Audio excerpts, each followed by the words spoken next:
Ei, escute só. Imagine acordar em uma manhã qualquer de 1886 na fronteira ocidental. Um dia normal, preparando o café da manhã, sem a menor ideia de que, em poucos meses, você enfrentaria o inverno mais rigoroso que já existiu. Um frio capaz de te congelar antes mesmo de você perceber. Um gelo tão intenso que o gado ficaria paralisado, como estátuas, na neve. E, se você está curtindo essas histórias, ficaria muito grato se deixasse um like ou se inscrevesse. Estou realmente curioso para saber de onde vocês estão ouvindo. Então, comente sua localização e que horas são por aí. É impressionante como as pessoas estão adormecendo ouvindo isso ao redor do mundo. Agora, encontre um lugar confortável. Respire fundo e deixe seu corpo relaxar onde quer que você esteja deitado. Vamos voltar para 1886 e acredite, você vai valorizar muito aquela cama quentinha e o teto seguro acima de você. Parabéns! Você acaba de acordar no inverno de 1886, na fronteira ocidental. Seus olhos se abrem lentamente para um mundo envolto em meia luz. O ar dentro da sua cabana é cortante, fresco a ponto de fazer seu nariz arder a cada respiração. A sua cama não é um milagre de espuma, mas uma simples estrutura de madeira encostada na parede. Você descansa sobre um colchão de palha que estala quando você se mexe. As cobertas que te aquecem são pesadas, feitas de lã e peles de animais que você conseguiu preparar nos meses mais quentes. Você não se levanta imediatamente. Não, o ritual matinal começa ali mesmo, deitado, reunindo coragem para deixar o calor relativo da cama, pois o fogo se apagou horas atrás e a temperatura interna não é muito melhor do que a de fora.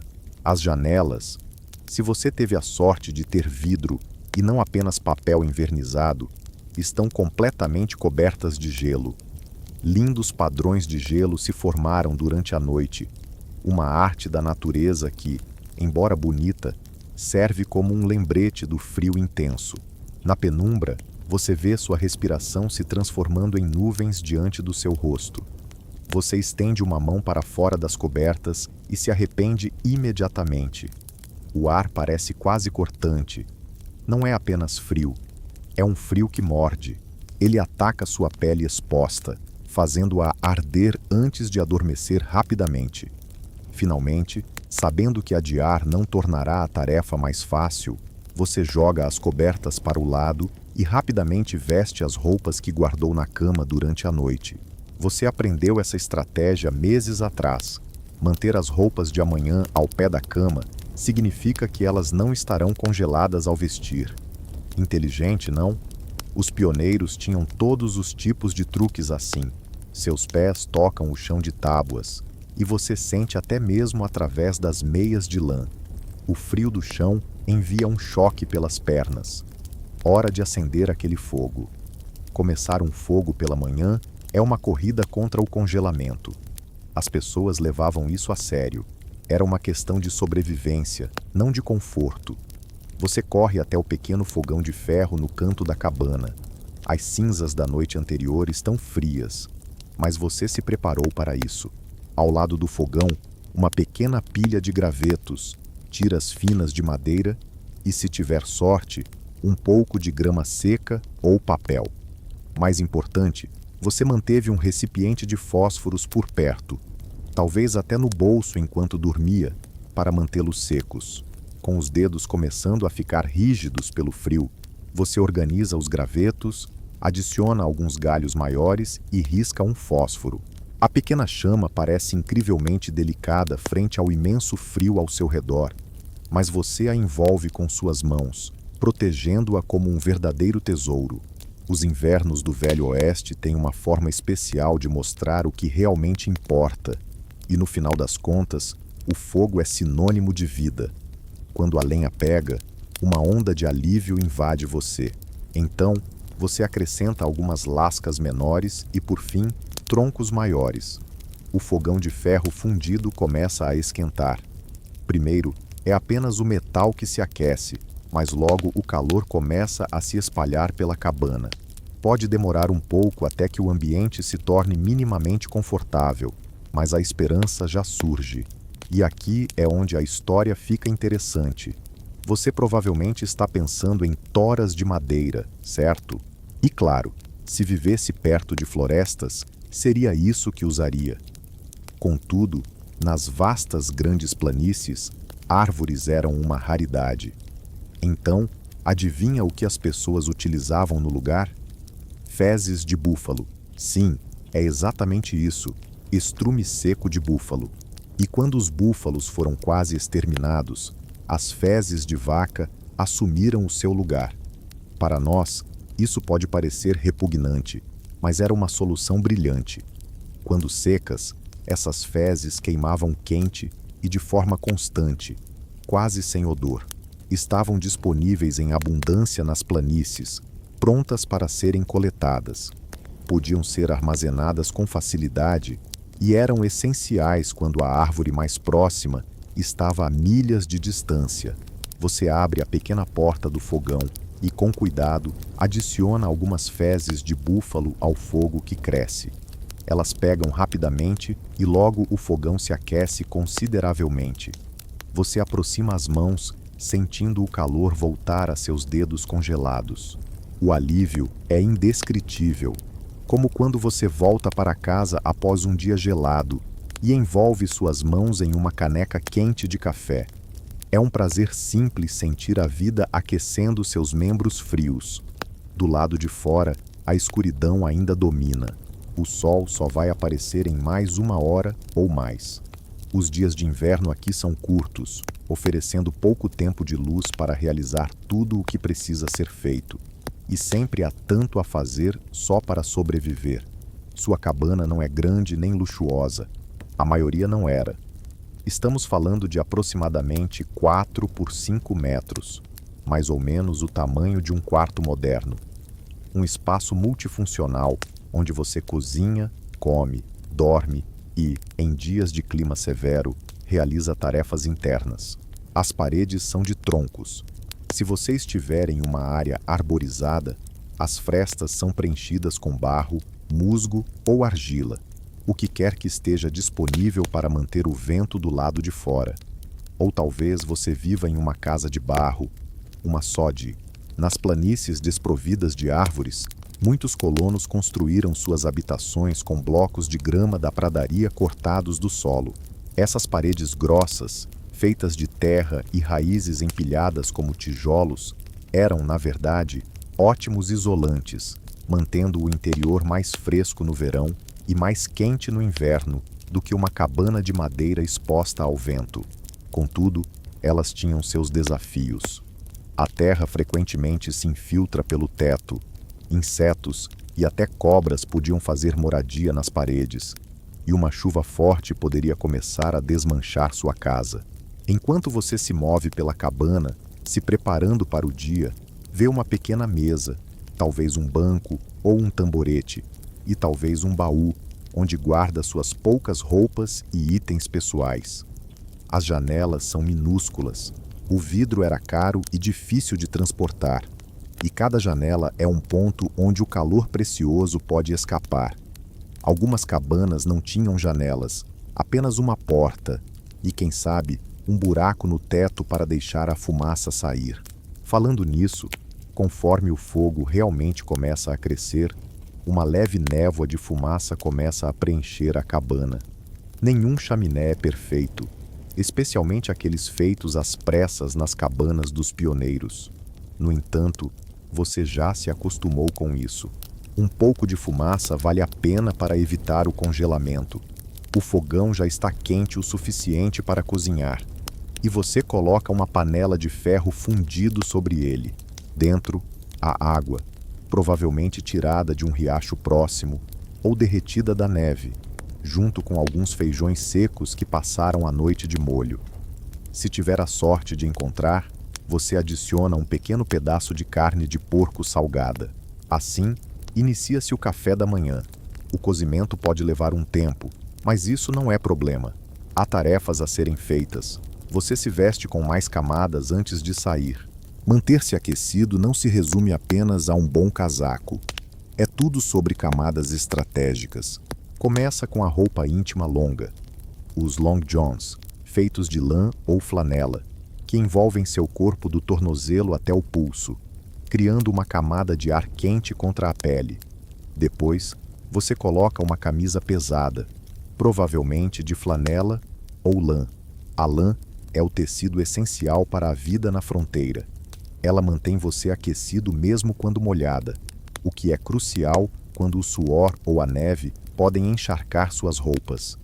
O algodão, por outro lado, é perigoso no inverno. Assim que se molha, perde todas as suas propriedades isolantes, sugando o calor do seu corpo. O ditado diz: algodão mata.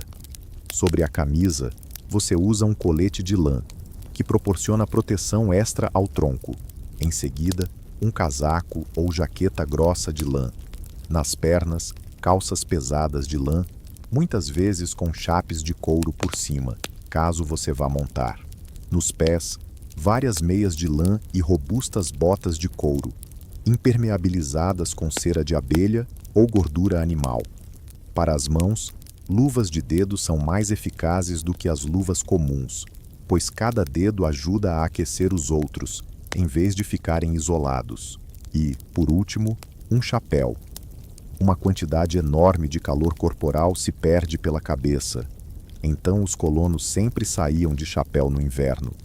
Um chapéu de lã, cobrindo bem as orelhas, é o padrão. Para quem podia pagar ou fazer por conta própria, o uso de pele é ainda mais eficaz que a lã. Castor, coelho, búfalo, esses isolantes naturais mantêm os animais aquecidos até nas condições mais severas e podem fazer o mesmo pelos humanos. Um casaco e um chapéu forrados com pele podem ser a diferença entre a vida e a morte em uma nevasca. E falando em nevascas, é isso que você teme hoje. O céu apresenta aquele aspecto pesado que os mais experientes aprenderam a identificar. Uma tempestade se aproxima. Você sai e o frio te atinge como um soco. Não é apenas a temperatura, que pode estar a 20 graus abaixo de zero. É o vento. Nas planícies, não há nada que quebre essa corrente de ar. Sem colinas, sem florestas, apenas uma vastidão de terra se estendendo por milhas. O vento ganha força, cortando as camadas de roupas como se fossem papel. Sua primeira tarefa do dia é cuidar do gado que possui. Talvez uma vaca para leite, algumas galinhas e, quem sabe, um cavalo ou uma mula. Esses animais não são apenas ferramentas agrícolas ou fontes de alimento. Eles são seus companheiros na luta pela sobrevivência. Vocês dependem uns dos outros. O pequeno celeiro ou abrigo onde eles se refugiam não é muito mais quente do que o exterior, mas, pelo menos, bloqueia o vento. Durante a noite, os animais se aglomeram, utilizando o calor corporal uns dos outros para se manterem aquecidos. O hálito deles se eleva em nuvens, e o cheiro de feno e esterco é quase agradável comparado ao ar estéril do inverno. Você quebra a camada de gelo que se formou na tigela de água deles, que pode ter alguns centímetros de espessura, e a enche novamente com água que trouxe do poço ou do riacho. Em seguida, oferece feno ou qualquer ração que conseguiu armazenar. Se os suprimentos estiverem escassos, talvez precise dar menos do que eles desejam. É uma conta complicada. Mantenha-os em boa saúde o suficiente para aguentar, mas faça a ração durar até a primavera. Enquanto você se dedica ao trabalho, seus dedos e pés começam a sentir a dor do frio, apesar das várias camadas que usa. Não é apenas um leve desconforto de um dia gelado. É um sinal claro de que o congelamento se aproxima. Você sabe que deve prestar atenção a isso. Aqueles que ignoraram o frio perderam dedos, pés, orelhas e até narizes. Já viu isso acontecer com vizinhos?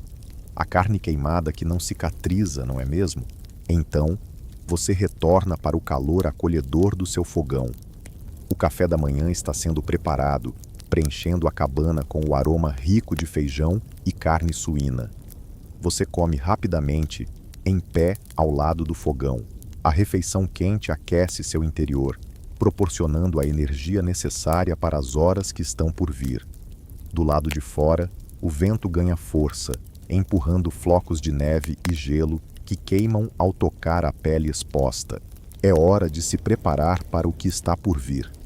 As tempestades de inverno na fronteira não eram apenas um incômodo, eram mortais. A nevasca de janeiro de 1887 foi uma das mais severas. 40 centímetros de neve caíram em poucas horas, e a temperatura despencou para impressionantes 46 graus abaixo de zero em algumas regiões. O vento transformou a neve em montanhas que poderiam enterrar uma casa inteira. As pessoas se perderam ao tentar alcançar seus celeiros a partir das portas dos fundos. Pense bem, a poucos passos da segurança, mas na brancura ofuscante, sem referência alguma, elas acabaram vagando em círculos até que o frio as dominasse. Na primavera, encontraram corpos a poucos metros de suas próprias casas. Portanto, você sabe que não pode se arriscar. Estica uma corda da porta da sua cabana até o celeiro, um guia a ser seguido quando a visibilidade desaparecer. Você busca mais lenha ou fezes de búfalo, empilhando-as ao lado do fogão. Verifica suas reservas de comida, calculando mentalmente quanto tempo elas podem durar caso a tempestade o mantenha preso na neve por dias ou até semanas. E então, você aguarda. Há um silêncio pesado que precede uma grande nevasca, como se o mundo estivesse prendendo a respiração. Os pássaros silenciaram, ou já fugiram para o sul há tempos, ou se escondem, guardando energia. Até o vento parece hesitar, e então começa. Primeiro, alguns flocos descem lentamente, mas logo a neve vem com força, sendo empurrada pelo vento que recuperou sua voz. Ele uiva ao redor da sua cabana, encontrando cada fenda e buraco nas paredes. Pequenos montes de neve se acumulam nos peitoris das janelas internas. Você adiciona mais combustível ao fogo, aumentando as chamas além do que normalmente faria. O calor se torna essencial. A temperatura externa despenca rapidamente à medida que a tempestade se intensifica. Ao anoitecer, pode chegar entre 30 e 40 graus abaixo de zero, frio o suficiente para congelar a pele exposta em minutos. Dentro, você acende uma vela ou uma lamparina. A luz trêmula cria um pequeno círculo de calor, que parece precioso diante da escuridão uivante lá fora. Prepara um jantar simples, mais feijão, talvez um pouco de pão de milho, se tiver os ingredientes. Então, você se prepara para uma longa noite. O sono não virá fácil com o vento gritando ao redor da cabana. Parece quase vivo, furioso, tentando encontrar uma brecha para entrar. Você empilha todos os cobertores disponíveis na cama. Quem sabe você aqueça pedras no fogo, as envolva em pano e as coloque sob as cobertas para criar bolsões de calor. É um truque antigo, mas que funciona. Enquanto está deitado ouvindo a tempestade, percebe algo essencial. Aqui fora, ninguém sobrevive sozinho. Aqueles que conseguem enfrentar as adversidades são os que cuidam uns dos outros. Você pensa nos vizinhos mais próximos, talvez a 1 ou 2 milhas de distância. Estarão eles preparados? Eles têm lenha e comida suficientes? Quando a tempestade se aproximar, você vai verificar.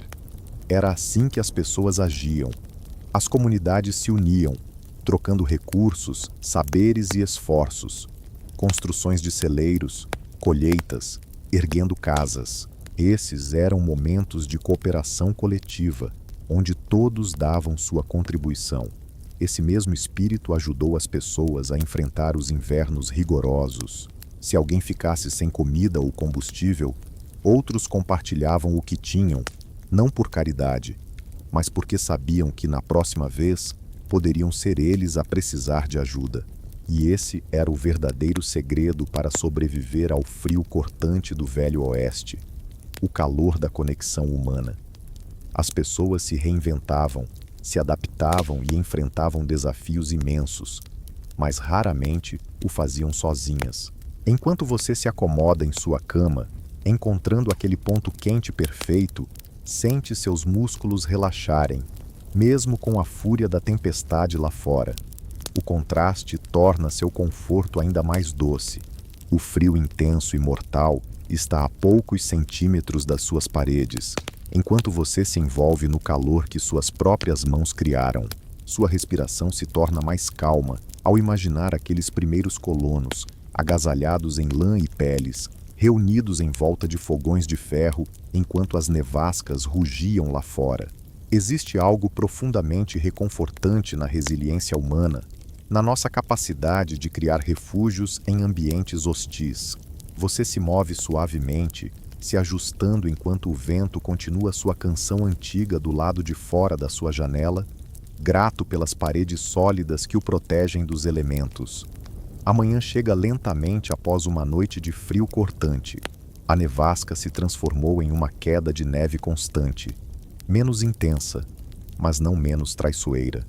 Dentro da sua cabana, o fogo já arde baixo novamente. O primeiro momento ao sair do ninho quente de cobertores é sempre um choque, mas desta vez você é ágil ao reacender o fogo, seus dedos lembrando a coreografia da sobrevivência exigida pelo inverno na fronteira. O interior das paredes da sua cabana está coberto de geada, onde sua respiração congelou durante a noite, brilhando na fraca luz que entra pelas janelas encobertas de neve. É uma beleza peculiar, embora essa beleza venha com seus próprios desafios. À medida que o fogo começa a pegar e a crescer, você olha para fora. O mundo foi transformado. Onde antes havia um quintal, um caminho e marcos familiares, agora só existe um manto branco. A neve se acumulou ao lado da sua cabana, alcançando metade da parede em alguns lugares. Seu mundo encolheu para esse pequeno espaço, essa ilha de calor em um oceano de branco e frio. O inverno de 1886 a 1887 não foi apenas mais uma estação difícil. Foi um inverno que reescreveu a história. Mais tarde, chamariam de Grande Morte, um trocadilho sombrio em relação ao habitual agrilhoamento de gado, pois aquele inverno dizimou centenas de milhares de animais nas vastas planícies. O verão anterior havia sido excepcionalmente quente e seco. Fogo nas pradarias devastou as terras de pastagem, deixando escassa forragem para os rebanhos. As fontes de água secaram. Ao chegar o outono, a terra já estava estressada, e tanto os animais selvagens quanto os domesticados estavam debilitados. Entrávamos no inverno em um estado de vulnerabilidade. A natureza enviou seus avisos àqueles que souberam interpretá-los. Os pássaros começaram a migrar para o sul mais cedo do que o habitual. Os castores coletaram mais madeira do que o normal para seus estoques de inverno. Alguns gados desenvolveram pelagens mais grossas e desgrenhadas do que o usual. No entanto, muitos dos novos colonos, especialmente os grandes rancheiros de gado do leste ou da Europa, não reconheceram esses sinais. Eles ainda não haviam aprendido a linguagem da terra. Quando novembro chegou trazendo as primeiras nevascas, mais precoces e intensas do que se imaginava, aqueles que estavam preparados começaram a se preocupar. Já os despreparados enfrentaram dificuldades. Enquanto você mexe seu mingau matinal, que pode ser de aveia ou fubá, caso tenha sorte, ou até mesmo uma mistura de farinha e água, se os mantimentos estiverem escassos, sua mente divaga sobre comida. No inverno, a alimentação vai além de apenas saciar a fome. É sobre manter o calor interno do corpo. É uma questão de sobrevivência. Colonos e nativos americanos compreendiam que a estação fria exigia uma mudança nos hábitos alimentares. As refeições passaram a incluir uma quantidade maior de gorduras e proteínas, nutrientes essenciais para gerar calor e sustentar a energia nos longos meses de frio. O pumpkin, uma combinação de carne seca, gordura e às vezes frutas secas, era um dos alimentos mais valiosos para a sobrevivência.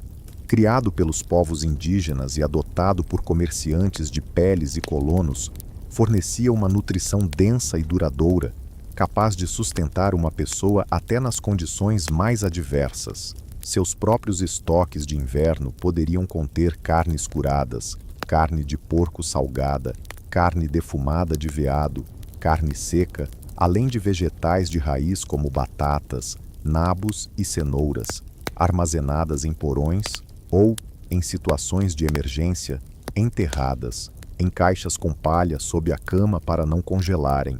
Feijões secos, milho e farinha eram itens essenciais. As frutas secas ofereciam uma doçura rara e nutrientes fundamentais. Cada família na fronteira se tornou uma especialista em conservação de alimentos por necessidade: defumar, salgar, secar.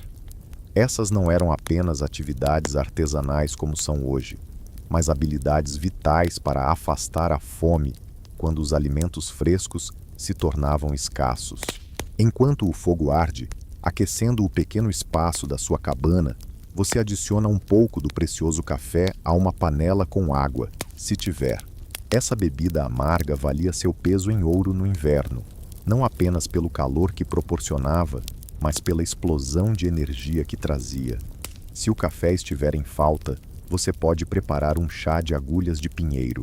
Embora não seja o mais saboroso, é rico em vitamina C e ajuda a evitar o escorbuto quando as frutas e vegetais frescos já se foram. Lá fora, o gado precisa de cuidados, mesmo com o frio. Você se veste em camadas, criando um casulo de calor ao redor do corpo antes de enfrentar a brutalidade do clima. As roupas que protegiam as pessoas nos invernos da fronteira não eram apenas funcionais, elas eram engenhosas. Vamos explorar cada peça de dentro para fora.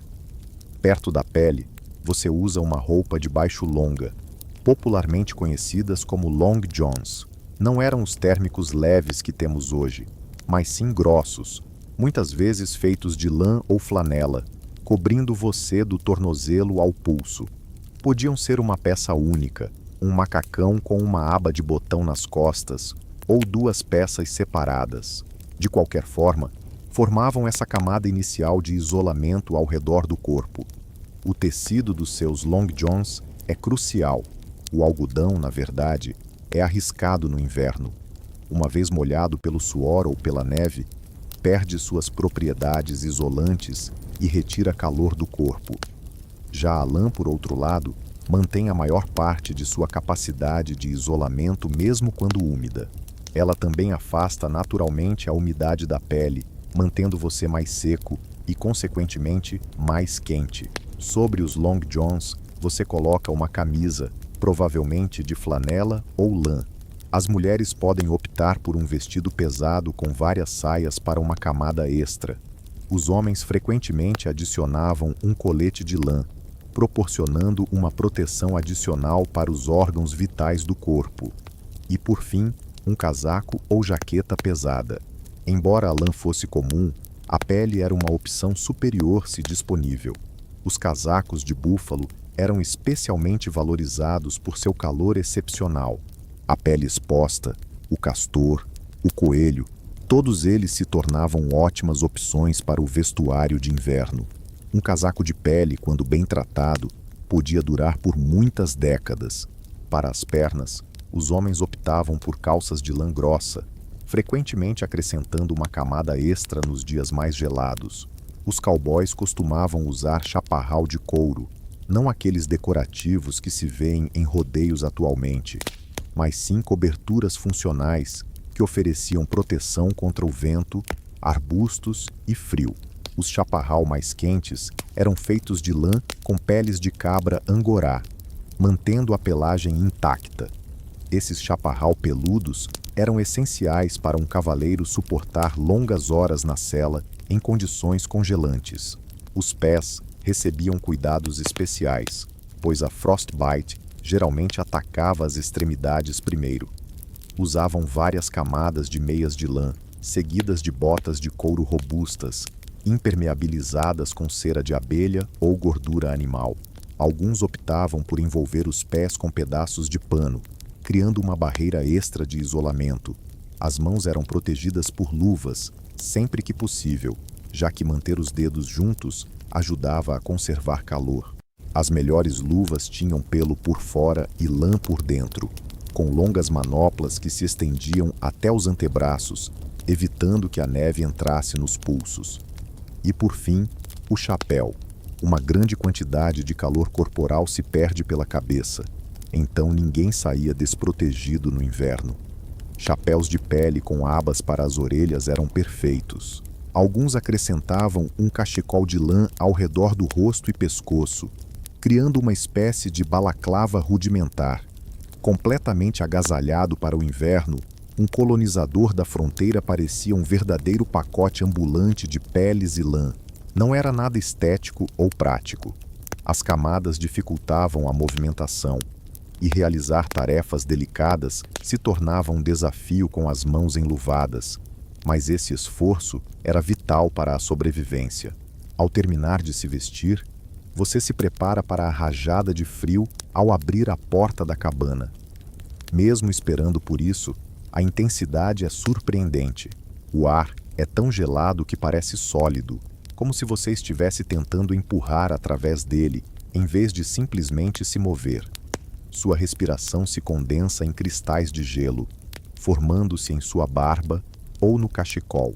A neve é profunda, talvez 60 centímetros ou mais, com montes ainda mais altos em certos lugares. Desbravar o caminho até o celeiro ou abrigo dos animais é um trabalho extenuante. Cada passo exige levantar os pés e forçar-se através da neve.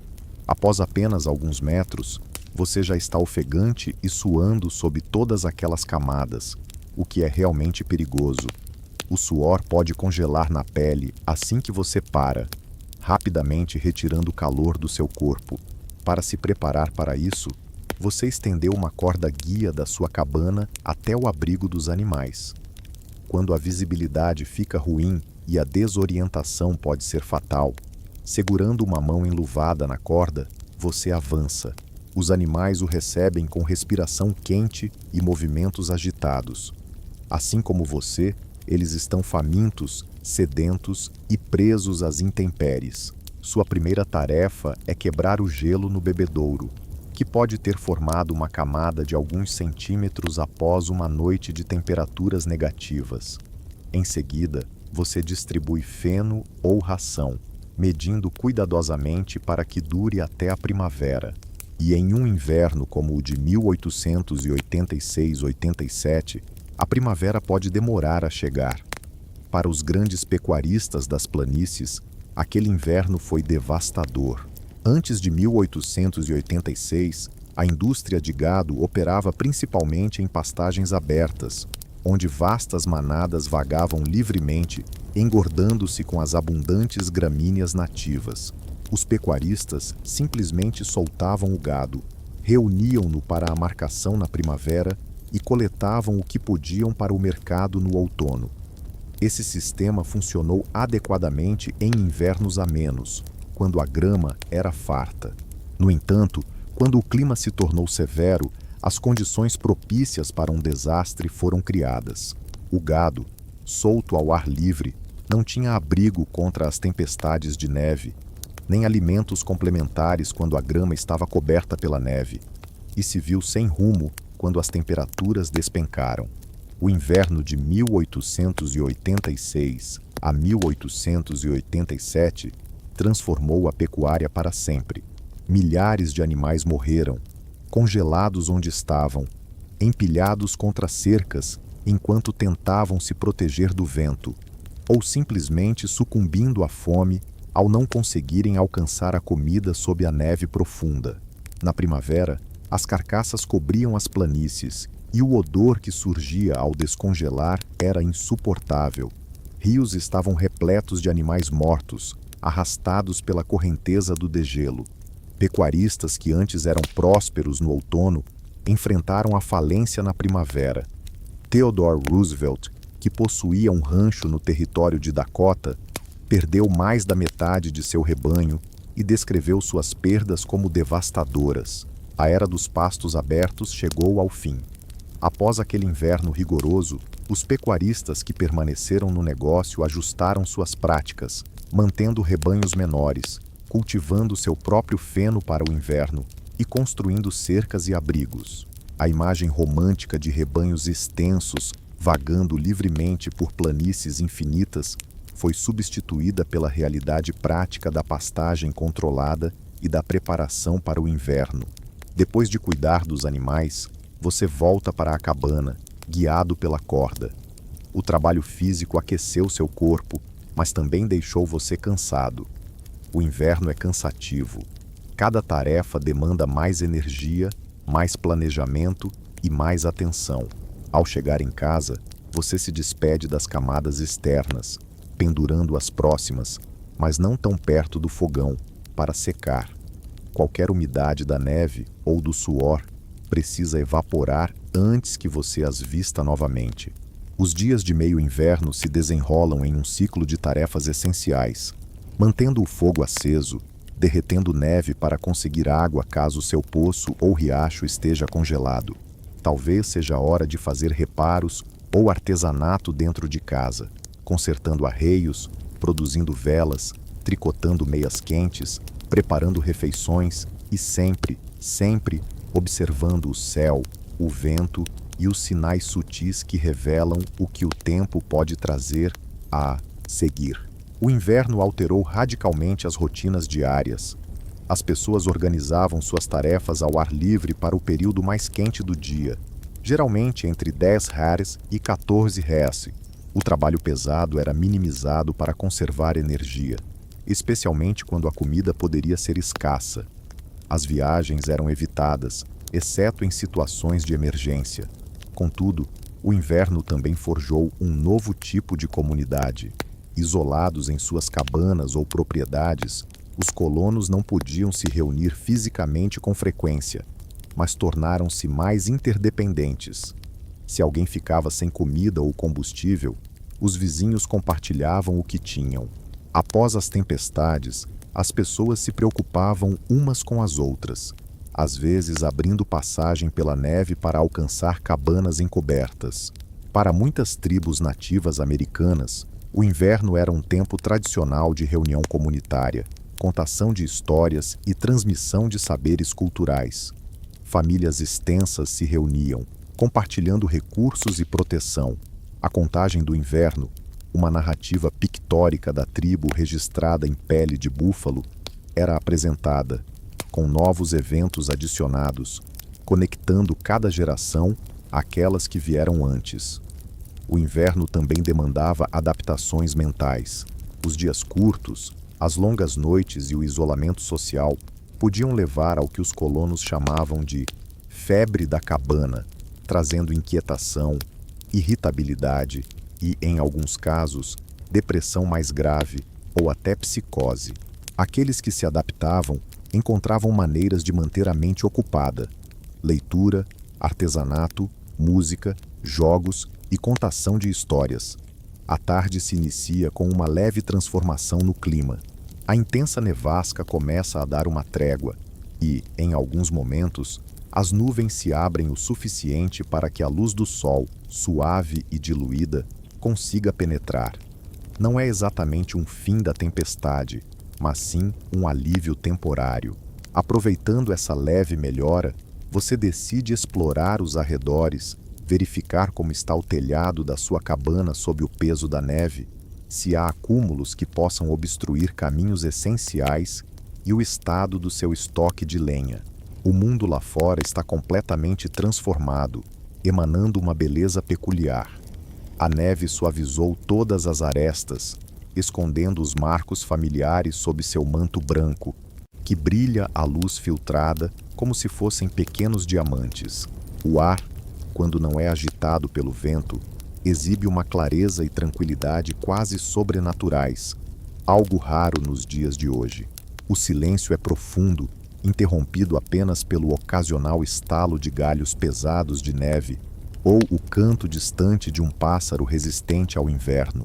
É, sem dúvida, uma visão deslumbrante, mas essa beleza invernal pode ser traiçoeira se você se deixar levar pela complacência.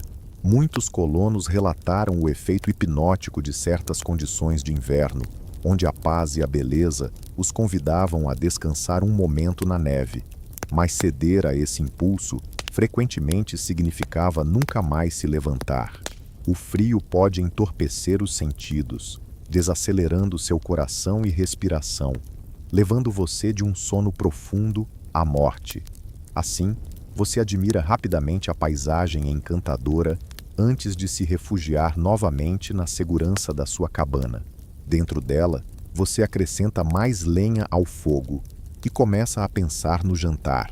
As refeições de inverno costumavam ser sopas ou ensopados, cozidos ao longo do dia, aproveitando ao máximo os ingredientes escassos e proporcionando uma refeição quentinha e nutritiva. Talvez você esteja preparando uma sopa de feijão com um toque de carne de porco salgada ou um ensopado de carne conservada com legumes de raiz. Pão ou biscoitos assariam próximos ao fogo.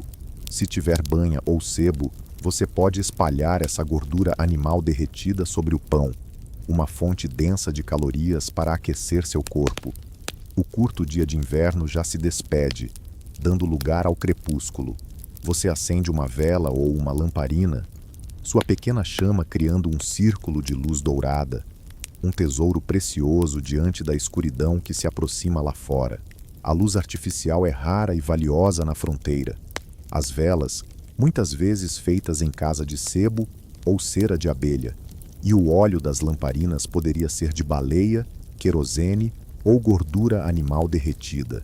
Essas luzes eram utilizadas com parcimônia apenas para as tarefas que não podiam ser realizadas à luz do fogo. Conforme a noite avança, você alimenta o fogo da cozinha, rearranjando as brasas e a madeira que ainda está queimando, cobrindo-as com cinzas para que a chama dure a noite toda, sem a necessidade de constante vigilância. Essa habilidade exige prática, mas faz toda a diferença entre acordar em uma cabana apenas fresca e uma que está congelando com o fogo apagado. Ao se preparar para dormir, você também se preocupa com o calor. Quem sabe você aqueça algumas pedras no fogo e as envolva em um pano para colocar sob os cobertores.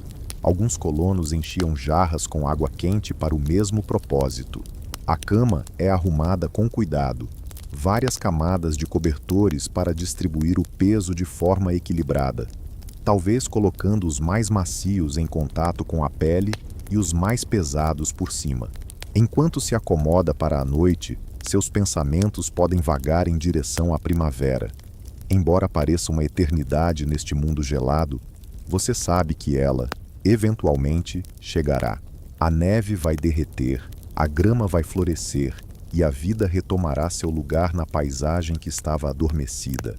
Essa esperança, essa certeza de uma transformação inevitável, sustentou gerações de colonos durante invernos que testavam os limites da resistência humana. Eles sobreviveram não apenas com planejamento e adaptação, mas através da força mental que lhes permitiu enxergar além das dificuldades imediatas, vislumbrando a renovação que estava por vir. Você puxa os cobertores até o queixo, sentindo o peso agradável deles pressionando suavemente seu corpo contra o colchão. A cabana está em silêncio, exceto pelos estalos ocasionais e o movimento do fogo no fogão. Do lado de fora, o vento se intensifica novamente, mas seu uivo parece distante e irrelevante, agora que você está envolvido em camadas de calor. Seu corpo se sente pesado com a fadiga genuína de um dia dedicado à luta pela sobrevivência. Cada músculo relaxa lentamente enquanto você respira de forma profunda e tranquila.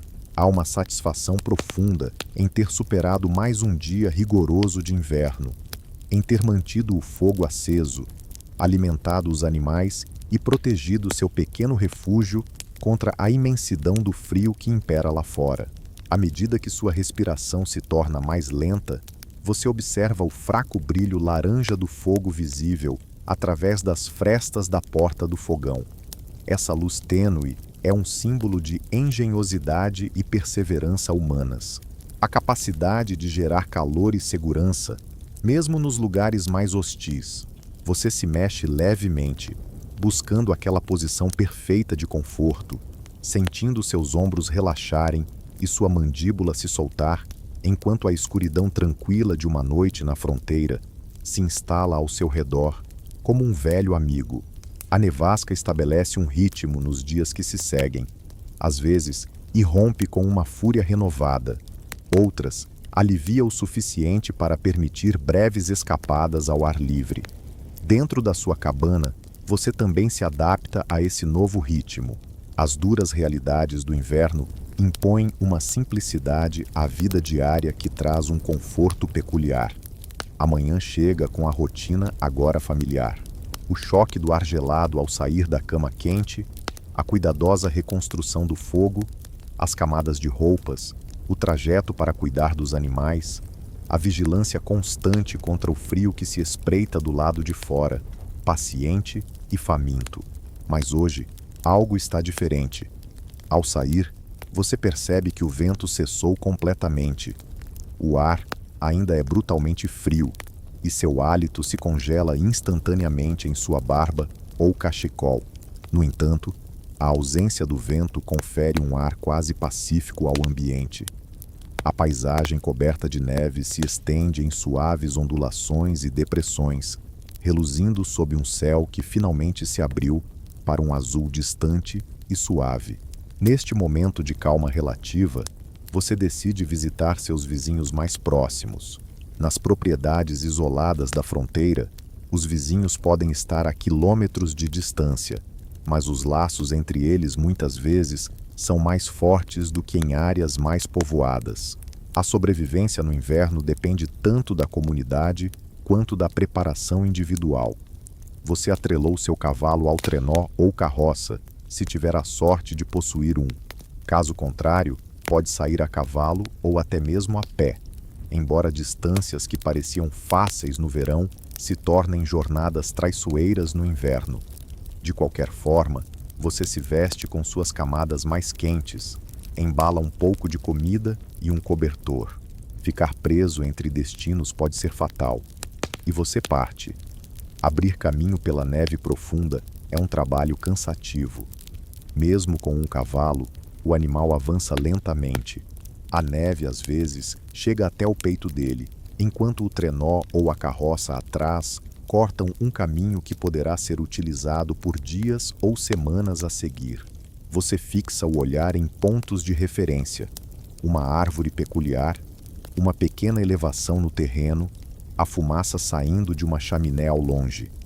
Perder-se nessa vastidão branca poderia ser fatal. Navegar durante o inverno era uma habilidade fundamental na fronteira. Sem o auxílio de GPS, celulares ou até mesmo mapas confiáveis, os viajantes contavam com um conhecimento profundo da paisagem e uma observação atenta. Os nativos americanos e os colonos mais experientes eram capazes de decifrar sinais sutis, invisíveis para quem não tinha treinamento. A inclinação de certas árvores, a disposição das estrelas, o comportamento da fauna local. Esse saber foi passado de geração em geração, formando mapas mentais que muitas vezes eram mais ricos e práticos do que qualquer documento em papel. Para os colonos mais novatos, viajar no inverno era um desafio ainda maior.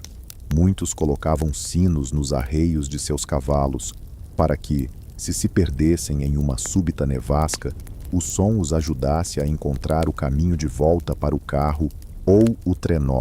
Outros esticavam cordas-guia entre as construções de sua propriedade, evitando se perder entre a casa e o celeiro. Há muitas histórias sobre pessoas encontradas congeladas a poucos passos de suas portas, desorientadas em meio à brancura total. Depois de um tempo que parece interminável, você avista a cabana dos vizinhos, uma pequena sombra contrastando com o branco intenso. A fumaça se eleva da chaminé em uma coluna reta, um sinal encorajador de que alguém está bem dentro. Sua chegada é recebida com alegria genuína. Visitantes no inverno eram raros e muito bem-vindos, rompendo a solidão que poderia se prolongar por semanas ou até meses. Você é convidado a entrar, onde Thor está aconchegado ao lado da lareira, e lhe oferecem qualquer comida e bebida que tiverem. A hospitalidade era sempre bem-vinda nesse cenário rigoroso, pois recusar alguém poderia significar a morte dessa pessoa. A conversa, como era de se esperar no inverno, rapidamente se volta para a sobrevivência. Como estão os estoques de alimentos? A ração suficiente para o gado? Alguém adoeceu? Que notícias chegaram de comunidades mais distantes? Essa troca de informações não era apenas um momento social, era uma rede essencial de apoio mútuo. Se uma família estava com falta de um determinado suprimento, outras compartilhavam o que podiam. Se alguém não era visto ou ouvido por um longo período, um grupo se organizava para checar como estavam. Informações sobre padrões climáticos, fontes de alimentos silvestres, remédios utilizando plantas disponíveis e maneiras mais eficazes de isolar ou aquecer eram compartilhadas livremente, pois todos saíam ganhando. Durante invernos rigorosos, como os de 1886-87, esses laços comunitários foram desafiados ao extremo. Com os suprimentos escasseando e as condições piorando, a partilha de recursos significava dividir a falta em vez da abundância. No entanto, muitos relatos da época falam de atos extraordinários de generosidade. Pessoas passando fome para alimentar os filhos dos vizinhos, enfrentando perigos para levar remédios aos doentes, dividindo a última lenha ou comida que tinham. Após conversar e compartilhar uma refeição simples, você se prepara para voltar à sua própria cabana antes que a luz do dia se apague. Os dias de inverno são curtos, com apenas 8 ou 9 horas de luz nas planícies do norte, e ser pego na escuridão traz riscos multiplicados. Seus vizinhos podem lhe enviar de volta para casa com algo: ovos, se suas galinhas ainda estiverem pondo, um pão, alguma fruta conservada, não porque tenham em abundância, mas porque essa era a essência da comunidade. Esses presentes seriam retribuídos quando possível, formando uma rede de obrigações mútuas que ajudava todos a sobreviver. A volta para casa segue a trilha que você criou anteriormente, facilitando a jornada, mas ainda exigindo atenção constante. A temperatura despenca rapidamente com o sol se escondendo no horizonte. O frio, que durante o dia era apenas desconfortável, transforma-se em uma ameaça real. Seus olhos estão fixos na sua cabana, onde uma leve fumaça se eleva do fogo que você acendeu pela manhã. Parece tão distante, mesmo que esteja a apenas 1 ou 2 milhas. No inverno, a percepção de distância muda, esticada e distorcida pelo esforço necessário para cruzá-la e pelas consequências de um cálculo impreciso. O céu se transforma em cores vibrantes enquanto você finalmente chega ao lar, um azul suave se aprofundando em tons de índigo, com o horizonte ocidental tingido por faixas espetaculares de laranja e rosa. Os pôres do sol de inverno nas planícies são verdadeiramente deslumbrantes. O ar gelado e puro intensifica as cores, muito mais vivas do que sob o calor abafado do verão. Mas você não se detém para admirar. A beleza fica em segundo plano diante da necessidade de calor e segurança. Ao entrar na cabana, percebe que o fogo arde baixo, mas ainda resiste. Você o alimenta com cuidado, coachando as brasas de volta à vida com gravetos, e em seguida, com pedaços maiores de madeira ou lascas de búfalo. O ato de acender uma fogueira, uma prática que a humanidade realiza há milhares de anos, ganha um significado quase sagrado durante o inverno. Não é apenas uma questão de conforto, é uma questão de sobrevivência. Conforme a sensibilidade retorna aos seus dedos e pés, um processo doloroso de formigamento que os mais velhos chamavam de mimês gritando, você reflete sobre as diversas formas como as pessoas enfrentaram o inverno na fronteira. As tribos nativas americanas detinham séculos de conhecimento sobre a sobrevivência nesse período, adaptado aos seus ambientes.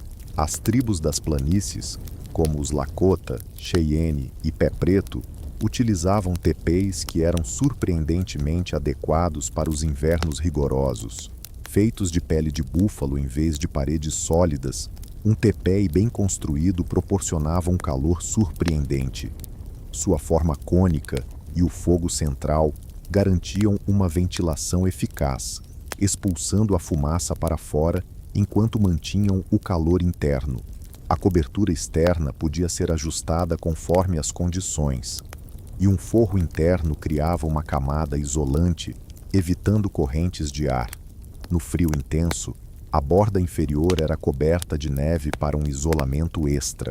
Além disso, os tepês podiam ser desmontados e transportados rapidamente, adaptando-se às migrações dos animais ou mudanças climáticas. As tribos das planícies moldaram todo o seu modo de vida ao ritmo das estações. Muitas seguiam os rebanhos de búfalos durante o verão e o início do outono, para então se abrigarem em vales fluviais, onde havia madeira à disposição e o vento mais forte era bloqueado. Os acampamentos de inverno se tornavam verdadeiros eventos comunitários, reunindo famílias e grupos para apoio e proteção mútua. Para os colonos europeus, as táticas de sobrevivência variavam conforme suas origens. Imigrantes escandinavos, já habituados a invernos severos, trouxeram técnicas como a construção de paredes duplas, onde duas camadas de madeira eram separadas por um material isolante. Os colonos alemães introduziram fogões de ferro fundido, que se mostraram mais eficientes do que lareiras abertas, irradiando calor de forma uniforme e consumindo menos combustível. Aqueles que vieram de climas mais amenos enfrentaram um aprendizado mais desafiador. Existem relatos tocantes de famílias da Inglaterra, Itália ou do sul dos Estados Unidos que não estavam preparadas para a intensidade dos invernos nas planícies. Alguns perderam a vida, enquanto outros conseguiram sobreviver graças à ajuda de vizinhos mais experientes, que compartilharam habilidades essenciais. Uma das habitações de inverno mais impressionantes era a cabana escavada, que nada mais era do que uma casa cavada na lateral de uma colina ou diretamente no solo, com um teto de terra sustentado por madeira recuperada. Embora essas construções parecessem simples, eram surpreendentes para manter uma temperatura estável. As paredes espessas de terra retinham o calor no inverno e mantinham o ambiente fresco no verão. Muitas famílias moraram em cabanas escavadas, enquanto juntavam materiais para erguer casas mais tradicionais, mas algumas decidiram permanecer nelas por anos, atraídas por suas vantagens práticas.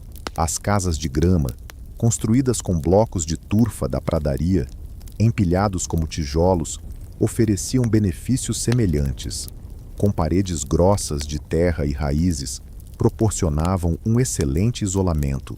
Eram frescas no calor do verão e, com um bom fogão, podiam ser mantidas razoavelmente quentes no inverno. Suas principais desvantagens eram a possibilidade de vazamentos durante chuvas intensas e a poeira constante que se acumulava no interior. No entanto, em regiões onde a madeira era escassa ou cara, uma cabana de grama se mostrava frequentemente a escolha mais prática. A noite já havia caído. Sua cabana está envolta na escuridão, exceto pela luz tremeluzente do fogo e talvez uma única vela ou lâmpada. Você se dedica a preparar um jantar simples, talvez o último de um ensopado que esteve cozinhando ao longo do dia. Com uma pequena porção de carne misturada com feijões, nabos ou batatas mais abundantes, você se lembra de que a conservação de alimentos era uma habilidade vital para enfrentar o inverno. Sem refrigeração, manter os alimentos em bom estado durante meses, quando nada fresco poderia ser cultivado, exigia várias estratégias. A defumação da carne era um dos métodos mais eficazes. Um presunto, bacon ou carne bovina bem defumados podiam durar meses sem estragar.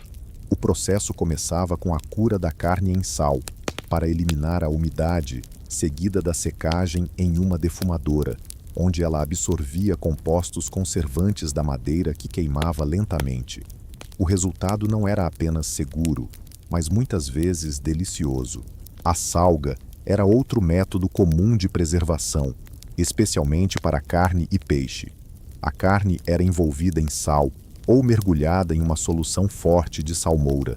O sal extraía a umidade e criava um ambiente hostil para as bactérias. A carne bem salgada poderia durar todo um inverno, embora fosse necessário um bom tempo de imersão antes de cozinhar para torná-la saborosa. Vegetais de raiz como batatas, cenouras, nabos e cebolas podiam ser armazenados em porões, salas ou fossos subterrâneos, onde a temperatura constante da terra os mantinha longe do congelamento e da deterioração. Um porão bem construído mantinha temperaturas logo acima do ponto de congelamento, mesmo quando o frio externo descia muito abaixo de zero. As frutas eram frequentemente secas sob o sol do verão e reidratadas no inverno para serem utilizadas em tortas, molhos ou simplesmente consumidas como estavam. Frutas vermelhas, maçãs, pêssegos, qualquer uma que pudesse ser fatiada finamente o suficiente para secar totalmente poderia ser preservada dessa forma.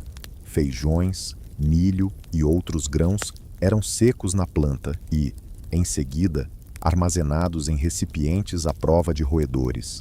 Esses alimentos básicos formavam a espinha dorsal da nutrição no inverno, fornecendo carboidratos e um pouco de proteína. Para as comunidades indígenas, o pemmican era o alimento supremo da sobrevivência, feito de carne seca, geralmente búfalo triturado misturado com gordura derretida e, às vezes, frutas secas. Era incrivelmente denso em nutrientes e estável, oferecendo uma pequena quantidade de calorias e nutrição completa. Era tão eficiente que os comerciantes de peles e exploradores europeus a adotaram, e produtos de carne curada semelhantes ainda são utilizados hoje por militares e aventureiros na natureza. Após a refeição, é hora de se preparar para a noite que se aproxima. O fogo deve ser mantido sob controle, não tão fraco a ponto de apagar nas horas mais gélidas antes do amanhecer, mas também não tão intenso a ponto de desperdiçar o valioso combustível. Você pode aquecer pedras ou encher garrafas com água quente para colocar na cama, criando áreas quentes que durarão horas. A rotina noturna requer atenção especial à segurança. As portas eram trancadas não apenas para proteger contra intrusos humanos improváveis, mas também contra a ameaça mais comum de predadores em busca de calor ou alimento. As janelas eram fechadas ou cobertas com cobertores para evitar a perda de calor. E então chegava, talvez, a tática de sobrevivência mais crucial no inverno: o descanso. O corpo humano consome calorias para manter a temperatura central, e no frio intenso, essa demanda de energia aumenta significativamente. Descansar adequadamente era vital para conservar energia e manter a saúde durante os longos meses de inverno. Os padrões de sono na fronteira eram diferentes da nossa rotina moderna. Sem a abundância de luz artificial, as pessoas geralmente dormiam quando escurecia e trabalhavam quando havia luz, resultando em mais horas de sono no inverno e menos no verão. Muitos falavam sobre um padrão de sono bifásico, dormindo algumas horas após o anoitecer, acordando por 1 ou 2 horas de atividades tranquilas ao redor da meia-noite, antes de retornar ao sono até o amanhecer. Esse padrão de sono em 2 fases aparece em registros de várias sociedades pré-industriais e pode ser, de fato, mais natural para os humanos do que nossa expectativa moderna de uma única noite de sono contínuo. No inverno, isso permitia que as pessoas verificassem e alimentassem o fogo durante a parte mais fria da noite, sem precisar acordar completamente. Ao se acomodar na cama, envolvendo-se com cobertores pesados, sua mente pode vagar em direção à primavera. Parece distante, mas a experiência ensinou que ela chegará, eventualmente. A neve derreterá, a grama voltará a crescer e os pássaros voltarão a cantar. Essa certeza, esse conhecimento do ciclo inevitável, sustentava as pessoas mesmo nos invernos mais rigorosos. Não é exatamente otimismo, mas uma compreensão realista de que nada, nem mesmo o inverno, é eterno. Seus músculos relaxam um a um enquanto o calor da cama o envolve, protegendo-o da noite gelada. O contraste entre o frio cortante a poucos centímetros das suas paredes e o ninho de segurança que você criou torna o conforto ainda mais doce. O som do vento, que aumentou após o pôr do sol, parece reforçar sua segurança, em vez de ameaçá-la.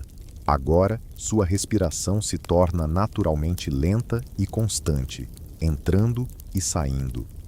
A tensão do dia vai se dissipando de seus membros, dando lugar a um agradável peso. Sua mente divaga para os vizinhos que visitou, para a rede de conexões humanas que torna a sobrevivência possível nesse terreno hostil. Você sente um pertencimento, uma parte de algo resiliente e duradouro. Do lado de fora, a noite de inverno se aprofunda. Estrelas surgem em números impressionantes, brilhando contra o céu negro de uma maneira que os habitantes da cidade raramente presenciam.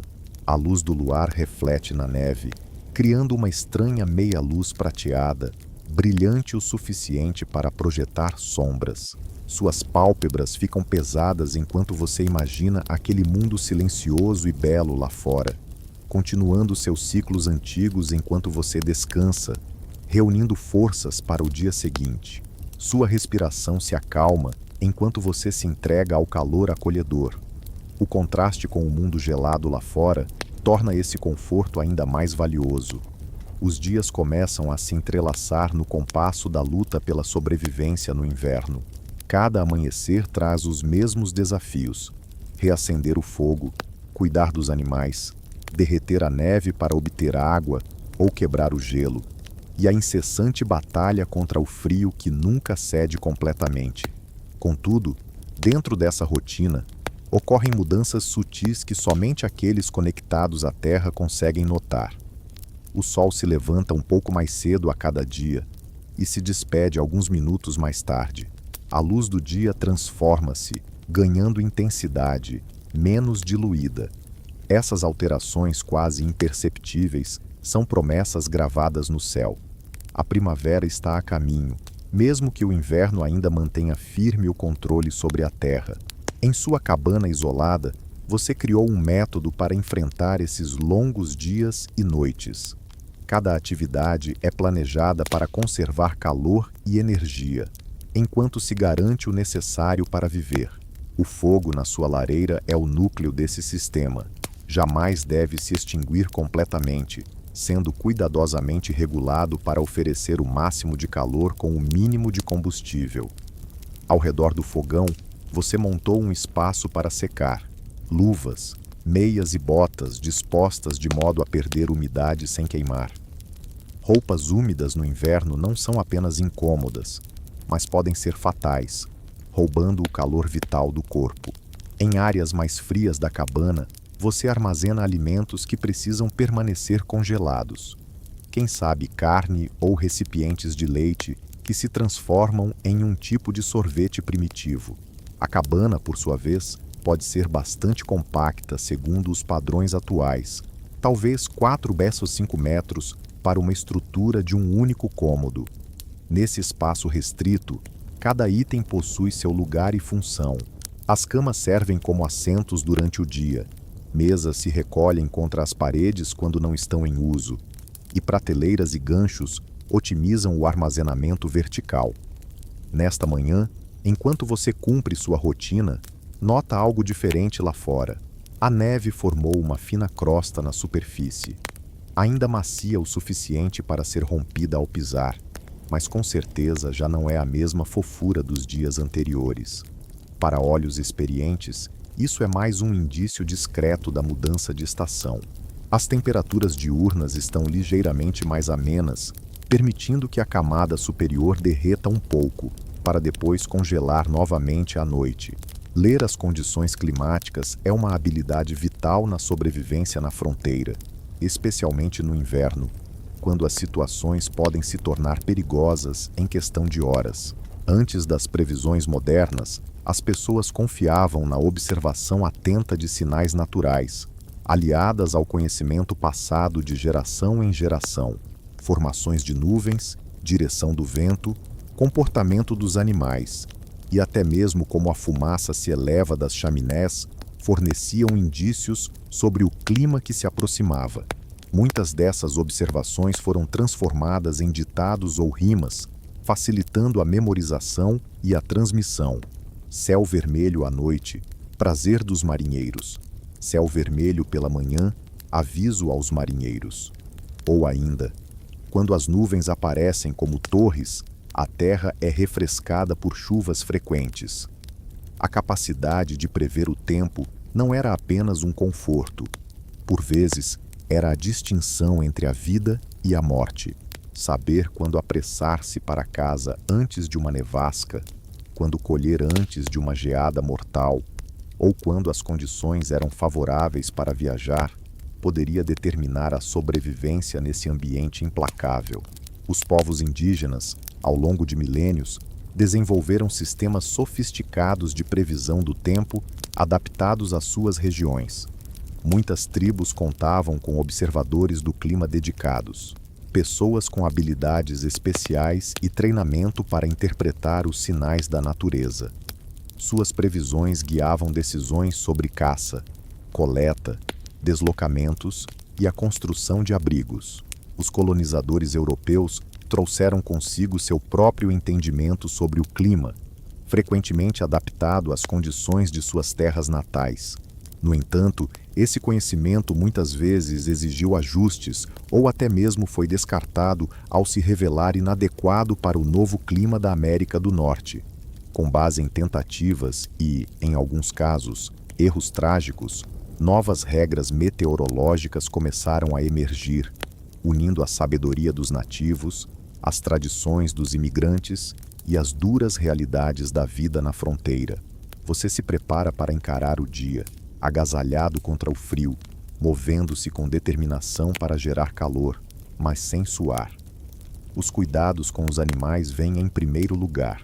Eles dependem completamente da atenção humana para sobreviver ao rigor do inverno.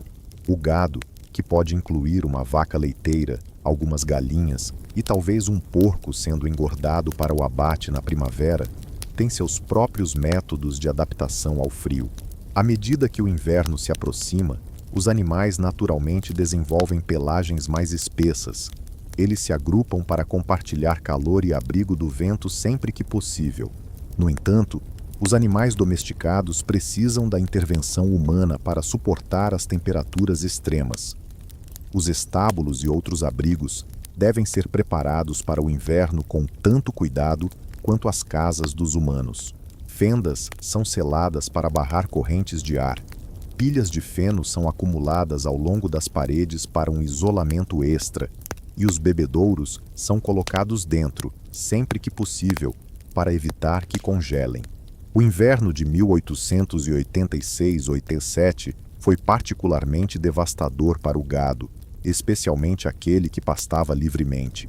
A combinação de uma seca no verão anterior, nevascas intensas e temperaturas recordes criou condições tão extremas que até os animais mais fortes não conseguiram sobreviver sem auxílio.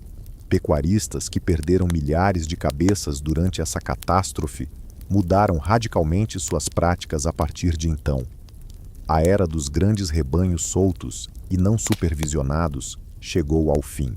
Aqueles que continuaram na pecuária adotaram novas estratégias, como rebanhos menores, pastagens cercadas, produção de feno para alimentação no inverno e abrigos mais resistentes. Essa transformação não impactou apenas a pecuária, mas também a cultura e a economia do Oeste. A imagem romântica do cowboy em constante movimento com gado semi-selvagem deu lugar a operações mais estáveis, semelhantes a uma fazenda.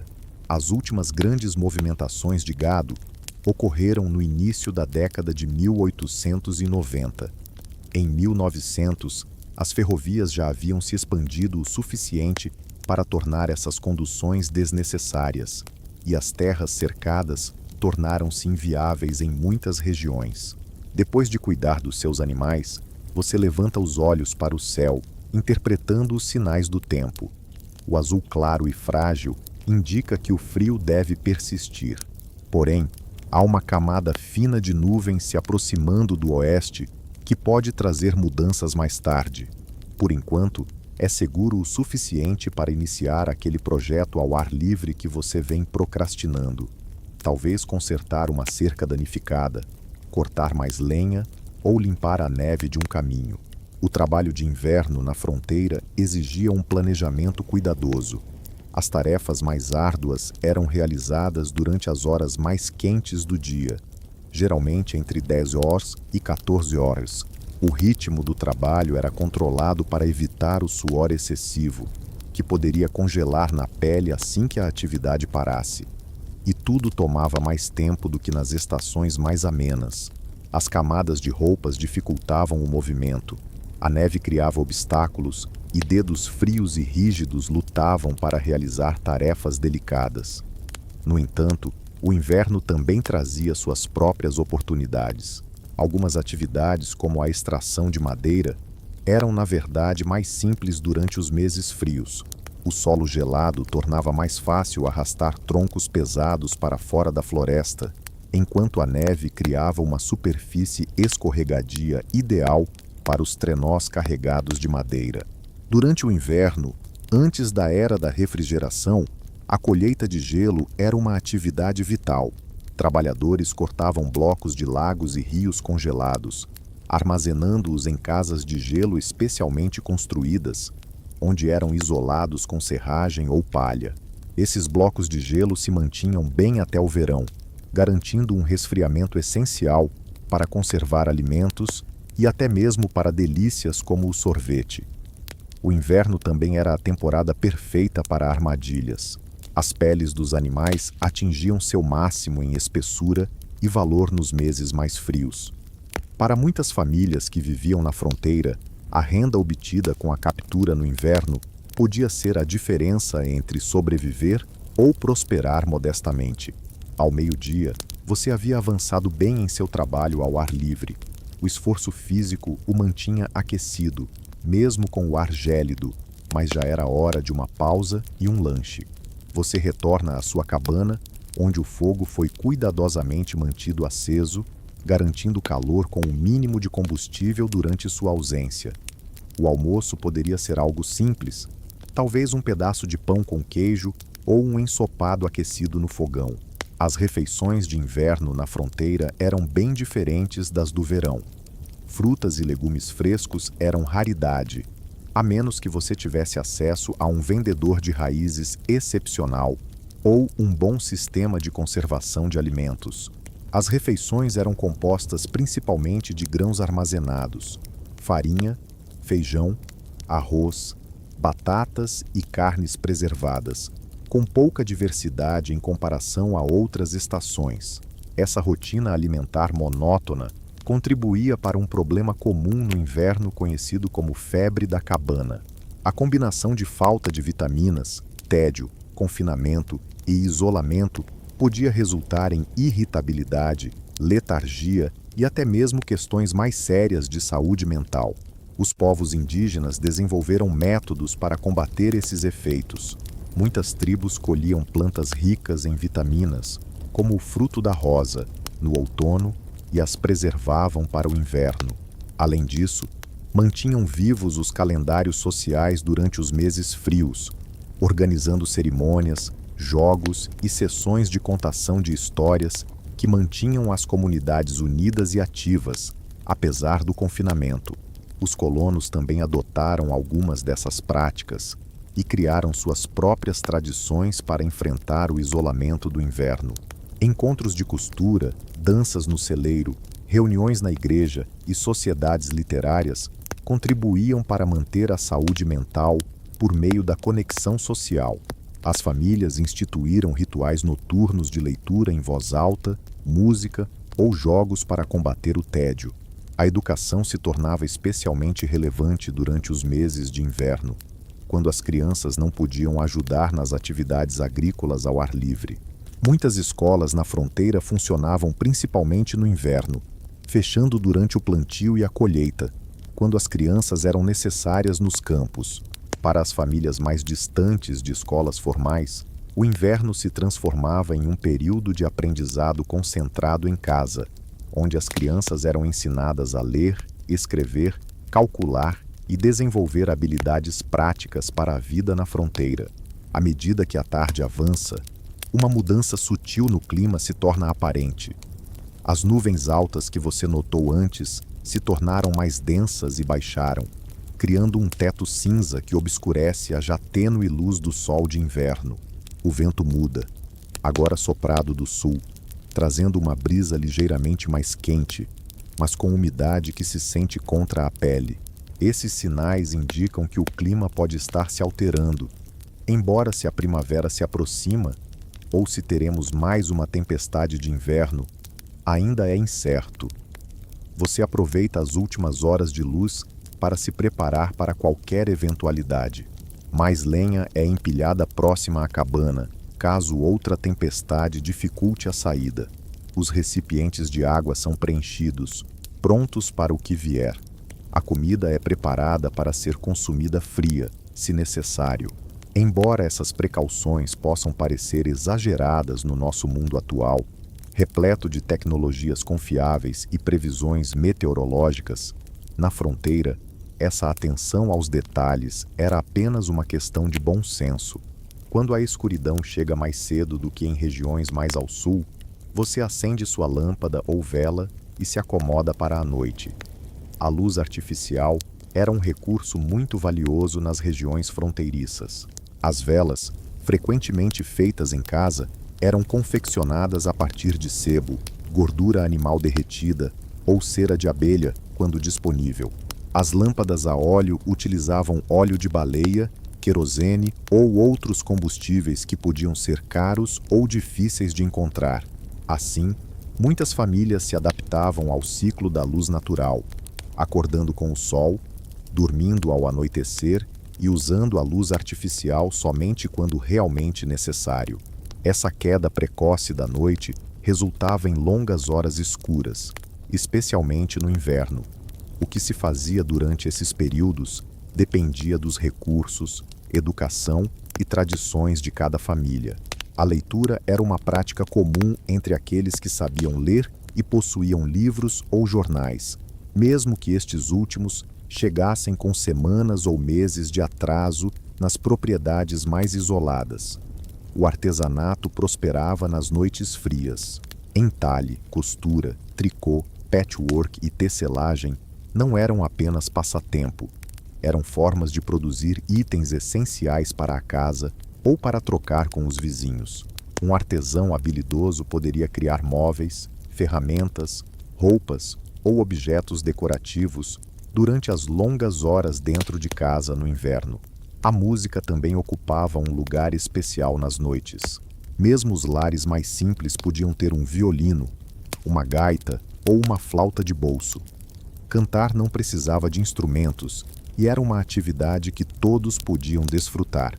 Canções folclóricas, hinos e baladas eram passadas de geração em geração, preservando a herança cultural e trazendo entretenimento muito antes do advento da música gravada.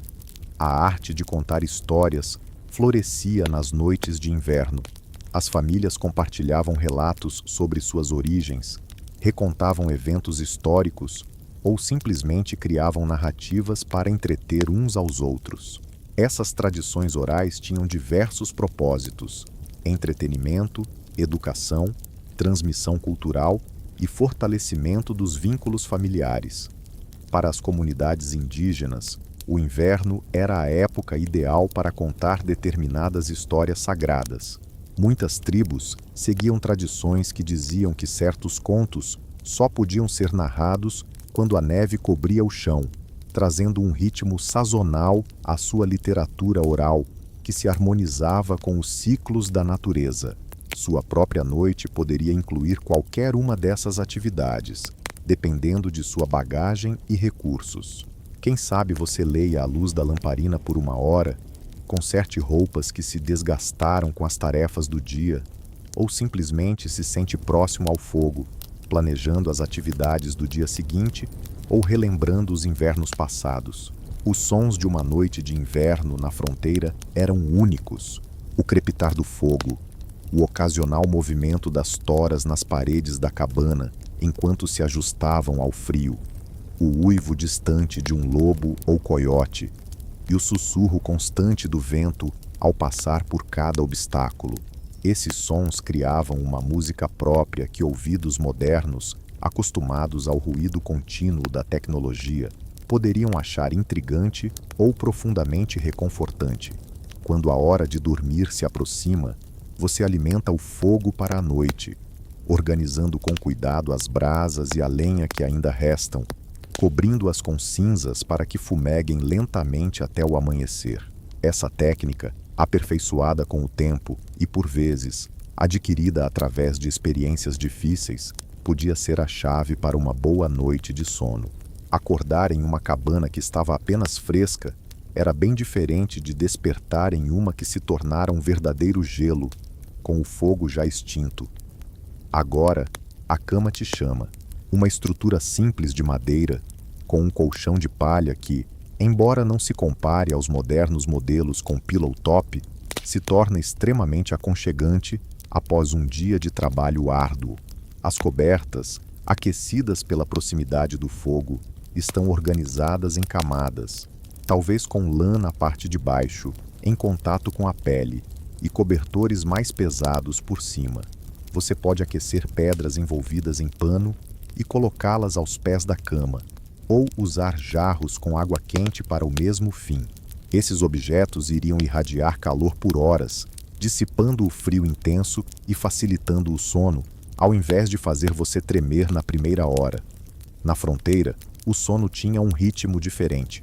Sem luz elétrica, televisão ou internet interferindo nos ciclos naturais do corpo, as pessoas costumavam adormecer mais rapidamente ao anoitecer e acordar de maneira mais suave com o amanhecer.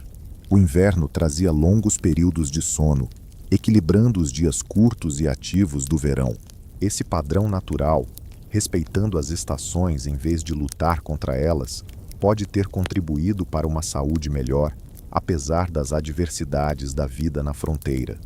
Os sonhos durante o inverno também eram únicos, influenciados pelo silêncio profundo do lado de fora, pela escuridão total iluminada apenas pelas chamas do fogo e pela consciência do frio cortante além das paredes da cabana. Registros da época falam de sonhos especialmente vívidos durante os invernos solitários, como se a mente precisasse criar suas próprias aventuras enquanto o corpo permanecia preso. Ao se acomodar mais fundo na cama, puxando as cobertas pesadas até o queixo, você percebe o contraste entre o calor aconchegante e o mundo gelado que está do lado de fora. Há uma profundidade nessa justa posição, a fragilidade da vida humana diante da indiferença do inverno, mas também a notável criatividade que permite encontrar conforto em condições tão adversas.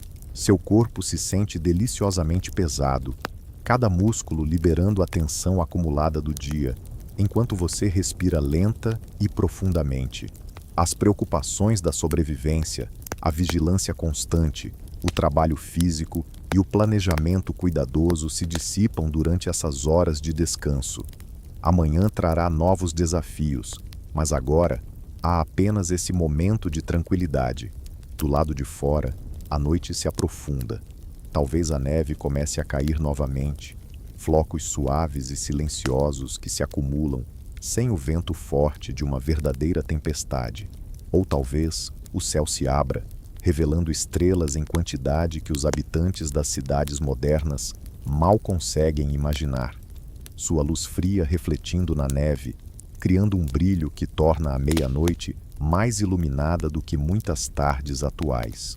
Sua respiração naturalmente desacelera enquanto você se entrega ao conforto.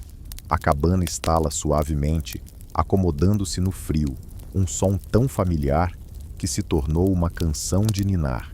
Você se mexe levemente, encontrando a posição ideal, onde cada membro é apoiado e aquecido. Um bocejo surge, sua mandíbula relaxando, enquanto a escuridão tranquila te envolve como um velho amigo.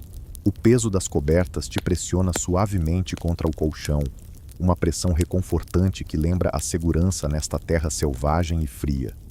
Os dias seguem no ritmo constante da sobrevivência durante o inverno.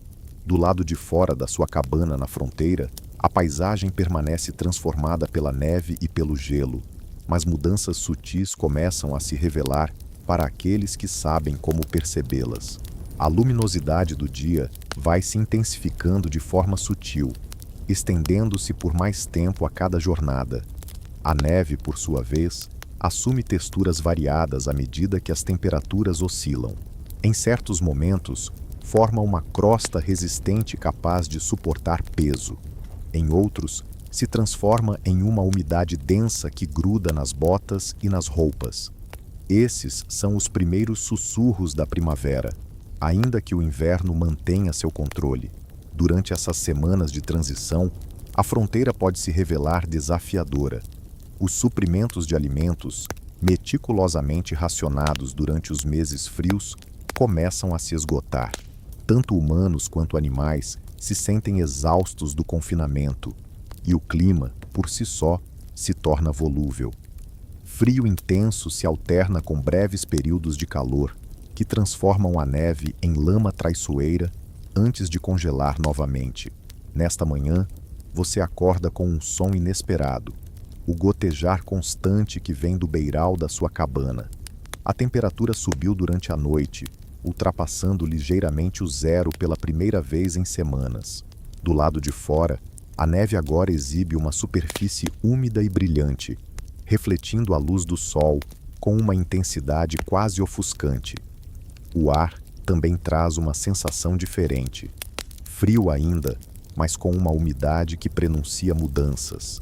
Para aqueles que sobreviveram ao inverno implacável de 1886-87, esses primeiros indícios da primavera despertavam sentimentos conflituosos. Alívio, sem dúvida, pois o frio mortal parecia ceder seu domínio, mas também uma ansiedade sobre o que a derretente neve revelaria. Quantos animais teriam sobrevivido? As cercas e os abrigos ainda estariam de pé? Que danos seriam expostos quando o solo congelado se transformasse em lama primaveril? Para os barões do gado, que antes dominavam a economia ocidental, a primavera traria a real dimensão de suas perdas. Theodore Roosevelt, que possuía um rancho no território de Dakota durante aquele inverno, relatou mais tarde: "As perdas foram devastadoras. Nunca antes consegui desfrutar de uma visita ao meu rancho. Ele perdeu mais da metade de seu rebanho e mais da metade de seu investimento." A primavera de 1887 revelou uma paisagem de morte nas grandes planícies. À medida que a neve recuava, carcaças surgiam a cada canto, gado congelado onde caiu, empilhado contra cercas onde buscou abrigo do vento, arrastado rio abaixo em obstruções grotescas quando os rios recomeçaram a fluir. O cheiro, segundo relatos, era inimaginável. Esse único inverno alterou todo o rumo do desenvolvimento ocidental. A era do pasto aberto praticamente chegou ao fim. A indústria pecuária se transformou, passando de grandes rebanhos pastoreados livremente para operações menores e cercadas, com alimentação e abrigo durante o inverno. Os padrões de uso da terra mudaram. A dinâmica econômica se reconfigurou. Para famílias como a da nossa narrativa, a primavera trouxe seus próprios desafios e rituais. Assim que o clima permitiu, houve uma explosão de atividades ao ar livre. Reparos nas estruturas danificadas pelo inverno, preparações para o plantio, avaliação do gado, reconexão com vizinhos que estiveram inacessíveis por meses. A cabana, que antes era um espaço de confinamento, parecia agora pequena demais, escura demais, carregada dos cheiros e tensões acumulados do inverno. A limpeza de primavera não era apenas uma tradição, mas uma necessidade psicológica, abrindo portas e janelas no primeiro dia realmente quente, arejando roupas de cama, esfregando pisos, quem sabe até se arriscando a tomar um banho mais profundo do que havia sido possível Durante a escassez de água do inverno, a primavera também trouxe novas oportunidades de conexão social. As comunidades se uniam para festejar, construir celeiros, compartilhar tarefas e desfrutar de momentos de alegria além do núcleo familiar. Após meses de isolamento, esses encontros carregavam uma doçura particular, fortalecendo os vínculos que foram essenciais para a sobrevivência de todos. Para os povos indígenas, a chegada da primavera sinalizava o retorno das migrações sazonais, onde diversas tribos seguiam a caça e buscavam fontes de alimento vegetal que surgiam com o despertar da terra. Cerimônias tradicionais marcavam essa transição, expressando gratidão aos espíritos pela sobrevivência no inverno e pedindo bênçãos para as estações de crescimento que se aproximavam. Para os agricultores e pecuaristas, a primavera era um período repleto de promessas e apreensões. O clima seria favorável para o plantio? O gado que sobreviveu seria suficiente para reconstituir os rebanhos? Teriam sementes, ferramentas e força para recomeçar após a escassez do inverno? A resiliência das comunidades de fronteira durante invernos, como o de 1886-87, continua a servir de inspiração. Sem a tecnologia moderna, serviços de emergência ou comunicações, essas pessoas enfrentaram condições que desafiariam até mesmo nossos sistemas mais avançados hoje. Elas conseguiram isso através de preparação, adaptação, cooperação comunitária e uma força mental extraordinária. As estratégias de sobrevivência no inverno desenvolvidas nessa época deixaram legados que perduram. Muitas das nossas práticas atuais, desde o uso de camadas de roupas até técnicas de isolamento em casa, evoluíram a partir dos métodos pioneiros dos povos indígenas e colonos de fronteira, que aprenderam, muitas vezes por meio de tentativas e erros fatais, o que funcionava em condições extremas. As abordagens psicológicas para enfrentar as dificuldades do inverno também oferecem ensinamentos valiosos para os nossos dias. As comunidades de fronteira reconheciam a importância de romper o isolamento, manter rotinas, criar atividades significativas em casa e encontrar pequenos prazeres mesmo nas situações mais desafiadoras. Seus ritmos sazonais, com mais atividades no verão e mais descanso no inverno, se alinhavam aos ciclos naturais de uma forma que nossas vidas modernas, iluminadas por eletricidade e climatização, frequentemente ignoram. O mais significativo, talvez, é que desenvolveram uma relação com o inverno que não era nem ingênua nem amarga. Elas respeitavam os perigos da estação sem se desesperar, se preparavam para os desafios sem entrar em pânico e encontravam beleza em sua austeridade, sem esquecer seu potencial mortal. Essa perspectiva equilibrada não apenas permitiu a sobrevivência, mas também uma harmonia complexa com o mundo natural. À medida que a luz começa a diminuir neste dia de transição entre o inverno e a primavera, você volta para sua cabana após cuidar dos animais e observar as mudanças que o leve descongelamento trouxe. Dentro, o ambiente familiar também parece diferente. O ar menos seco e a sensação de frio menos intensa. À noite, você ainda acende o fogo, mas talvez com um pouco menos de urgência do que nos dias mais rigorosos do inverno. O jantar pode trazer algo especial esta noite, como o último dos frutos silvestres preservados, misturados ao pão de milho ou um toque de mel guardado para uma celebração. Esses pequenos prazeres simbolizavam transições significativas na fronteira, onde as estações influenciavam a vida de maneira mais direta do que em nosso mundo moderno, guiado apenas pelo calendário. Ao se preparar para dormir, sua rotina se assemelha à das noites de inverno, embora com ajustes sutis. Talvez menos cobertores na cama e menos lenha no fogo, pois a ameaça de morrer de frio já não é uma preocupação iminente. O alívio gradual da pressão para sobreviver traz uma paz própria, um relaxamento da vigilância constante que o inverno exigia.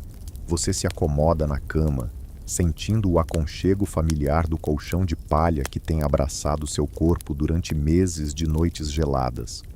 Os cobertores ainda proporcionam um peso reconfortante, embora não tão intenso quanto o rigoroso frio de janeiro.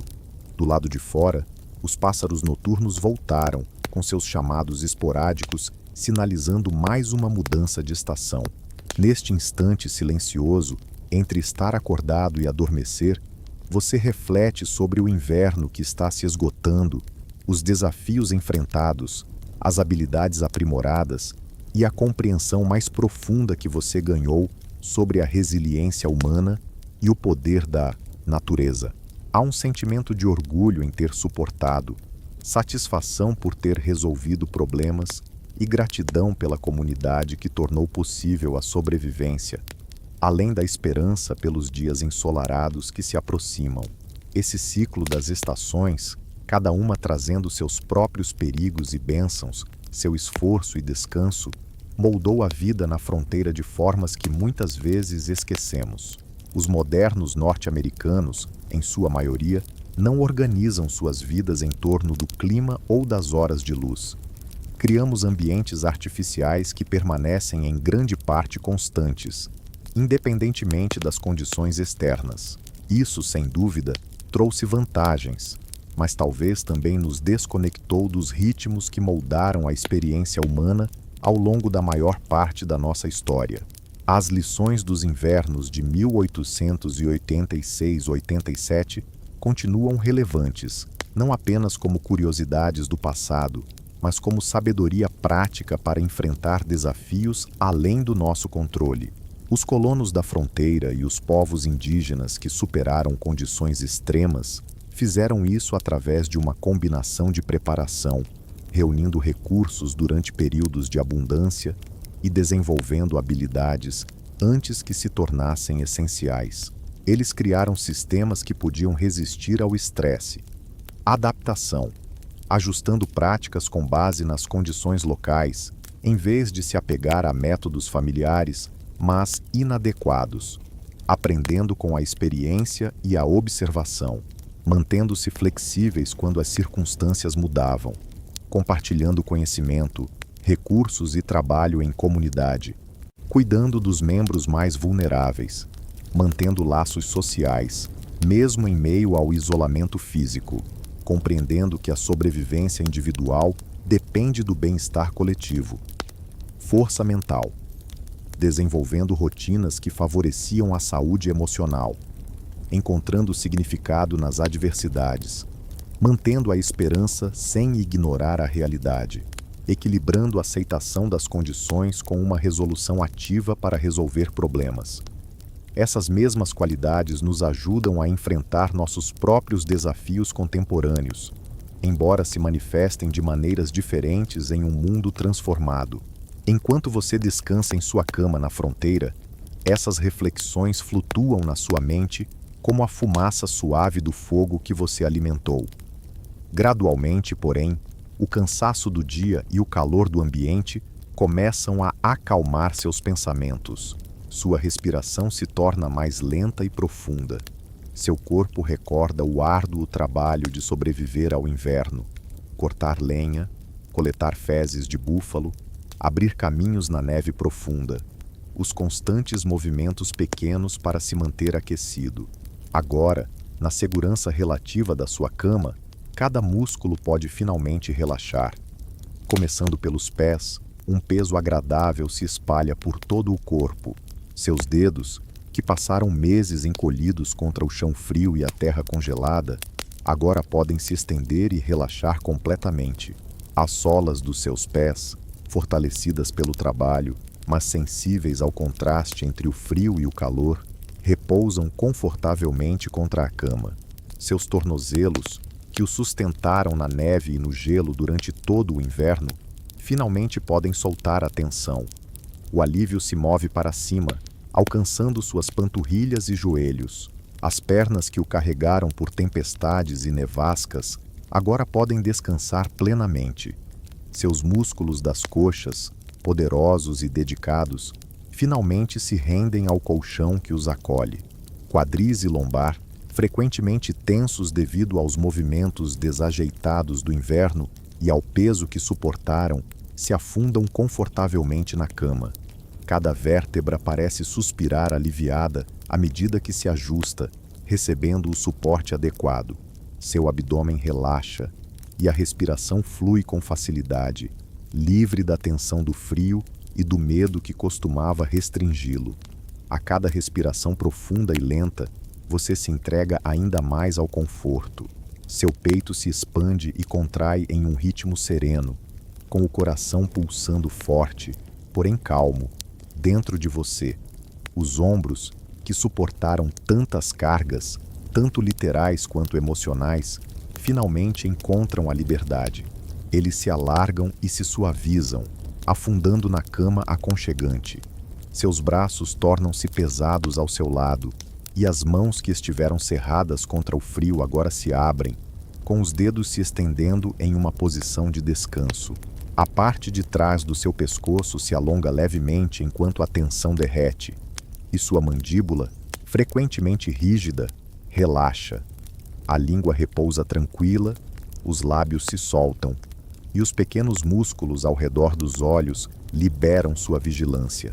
Até mesmo seu couro cabeludo, que ficou protegido do frio por meses, agora se entrega ao relaxamento, enviando agradáveis formigamentos pela sua cabeça. Seus pensamentos, assim como sua respiração, começam a desacelerar e flutuar, tornando-se menos definidos, mais oníricos. Os sons ao seu redor, como o estalo do fogão, o canto distante dos pássaros que retornam com a primavera e o suave assentamento da cabana, se tornam parte de uma trilha sonora acolhedora que embala sua transição para o sono. Assim as pessoas dormem há milênios, gradualmente, de forma natural, em harmonia com o mundo ao seu redor, sem luz artificial para desregular os ritmos circadianos e sem a estimulação digital que acelera a mente. O sono surge como uma extensão do dia que chega ao fim, uma transição suave em vez de uma mudança abrupta. Ao longo do tempo, os padrões de sono se adaptavam às estações, mais longos no inverno escuro e mais curtos na luz do verão. Essa variação natural, seguindo os ritmos da Terra em vez de lutar contra eles, pode ter promovido uma saúde geral, apesar das adversidades. Sua respiração mantém seu ritmo tranquilo, entrando e saindo.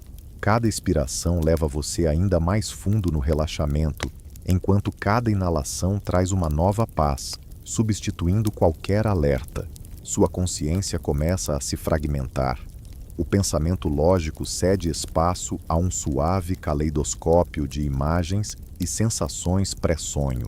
Você vislumbra fragmentos do dia que passou, o brilho do sol refletindo na neve, o vapor subindo das costas de um cavalo, a textura da madeira áspera sob seus dedos, ou talvez memórias mais profundas emergem, rostos de familiares distantes, paisagens da infância, momentos de beleza que a mente valoriza, retornando nesse espaço tênue entre estar acordado e sonhar. A noite ao redor da sua cabana se aprofunda. Talvez estrelas girem lentamente acima, sua luz fria filtrada pelas janelas, projetando padrões suaves nas paredes, ou nuvens possam se formar, anunciando mudanças climáticas enquanto o inverno cede lentamente à primavera. De qualquer maneira, a escuridão externa torna seu pequeno círculo de segurança ainda mais precioso. Sua cama, seu abrigo, a vida preservada durante os dias mais rigorosos do inverno se tornam ainda mais valiosos. Suas pálpebras pesam agora, pesadas demais para se manterem abertas, mesmo que houvesse desejo de resistir. Mas agora não há mais motivo para estar alerta. Não há razão para resistir ao encantamento suave do sono. Cada respiração se torna mais profunda e tranquila. Seu coração pulsa de maneira calma e constante. A sensação do seu corpo contra a cama é perfeita, como se estivesse sendo abraçado da forma que realmente precisa. As preocupações do dia, como o que precisa ser consertado após os estragos do inverno, quando plantar, e como reconstruir o que foi perdido, vão se apagando, tornando-se questões para o eu que despertará amanhã. Neste instante, existe apenas a transição serena. A mente se solta de sua incessante atividade, o corpo se entrega ao descanso, o sono se aproxima como uma onda suave, cada respiração te levando mais perto da tranquilidade. A dureza do inverno, com seus desafios severos e lições de vida, moldou você, mas não te quebrou. Você superou os momentos mais difíceis com criatividade, apoio da comunidade e uma resiliência admirável que vem sendo passada de geração em geração e que ainda nos fortalece, mesmo que nossos desafios agora se apresentem de maneiras diferentes. Sua respiração diminui um pouco mais. Sua consciência se afasta dos pensamentos dispersos e se dirige à paz indefinida que antecede os sonhos. A última tensão em seu corpo se dissolve, deixando apenas o peso natural da completa entrega e do sono. O grande restaurador, essa prática diária de se render e renovar que todos os seres humanos compartilham, não importa o tempo, o lugar ou a situação, finalmente te acolhe por completo, levando você da rigidez do inverno para a vastidão dos sonhos, onde passado e presente, dificuldades e conforto, luta e tranquilidade se entrelaçam nas profundezas da experiência humana.